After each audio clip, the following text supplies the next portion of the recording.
You move through the will of God.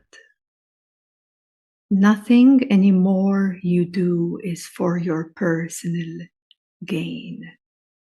Not even for happiness, not even for peace, not even for your own harmony. It's transcendent even of that. And all that remains is living in absolute humbleness and a servant of God, where this vehicle becomes the tool. However, the grace of God wants to move this so-called body, does so. Sometimes it makes no sense for the mind. It makes no logic. There is no particular logic in it, but it moves because it moves through God. Selfless. Yeah, this is selflessness. And this is the third grand cycle, and yet beyond cycle, because it is ever so direct and unmoving, and yet so alive and filled with divine beauty and divine love and divine light that all emanates through the source, God, or Satpurush itself. So then all these waves, yes, all of these waves, fluctuations of the world, mind, emotions, ego, even if they're there, even if they're in your present, through the eyes of divine, nothing really matters. Nothing really matters.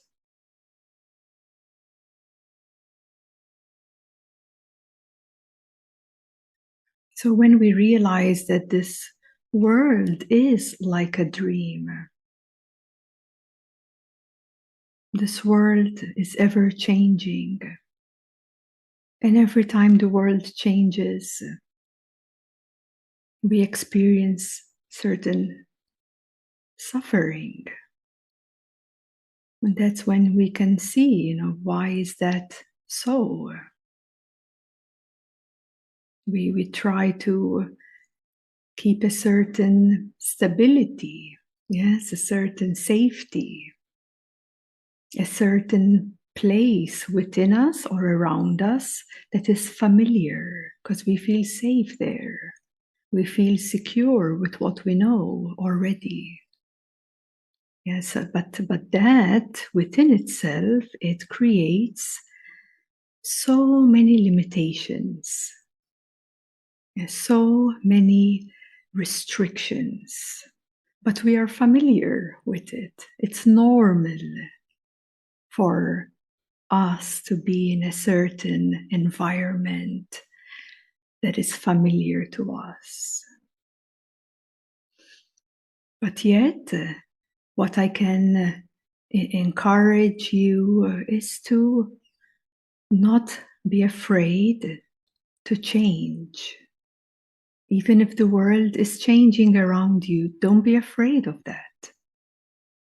Even if the internal world is crumbling, don't be afraid of that. Because that always brings newness. So I'm speaking here globally and internal world. It's the same thing. Okay? In reality, there is no inside world or outside world. It is one world. You are the world, and you are much more than the world. Okay, so the world is you, what you feel and sense and see and experience and perceive. It's all coming from you. Because the world is relative. Everyone has a different angle how to look at the world. Even in meditation, we sit down, we meditate all together. Everyone has a different experience. No experience is the same because you all have a different nervous system. The way you perceive and translate even light, which comes from the same source, is experienced different because your nervous system is unique.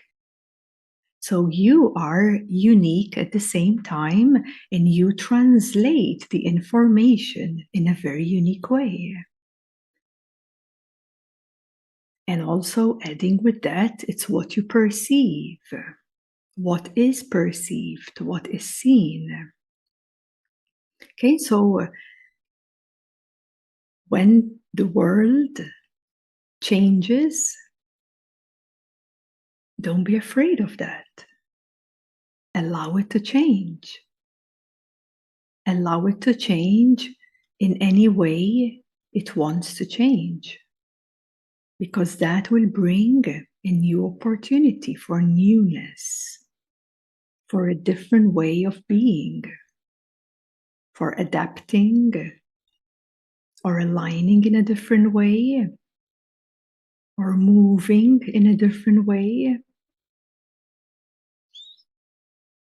Even also, you may experiment a bit with different perceptions. Something is a bit challenging in your life right now. How about you withdraw for a moment?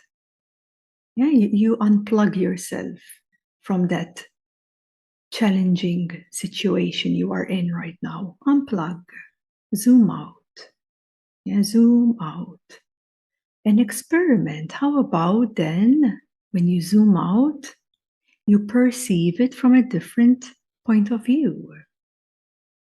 Yeah, so this is what happens when you open your consciousness. You begin to perceive reality from a different point of view. It's not a point, but so to speak, you begin to perceive reality from a wider or higher angle.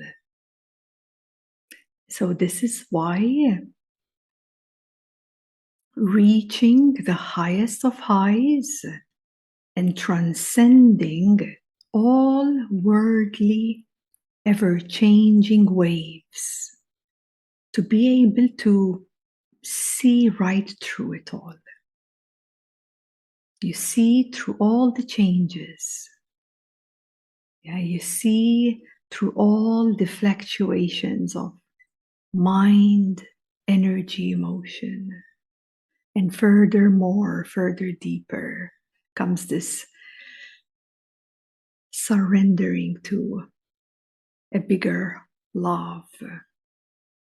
Yeah, surrendering supports this transcending of the ego I, which mainly is what gives us the problems, what gives us the challenge in life, the ego I, or the person, or the identity that we hold of me.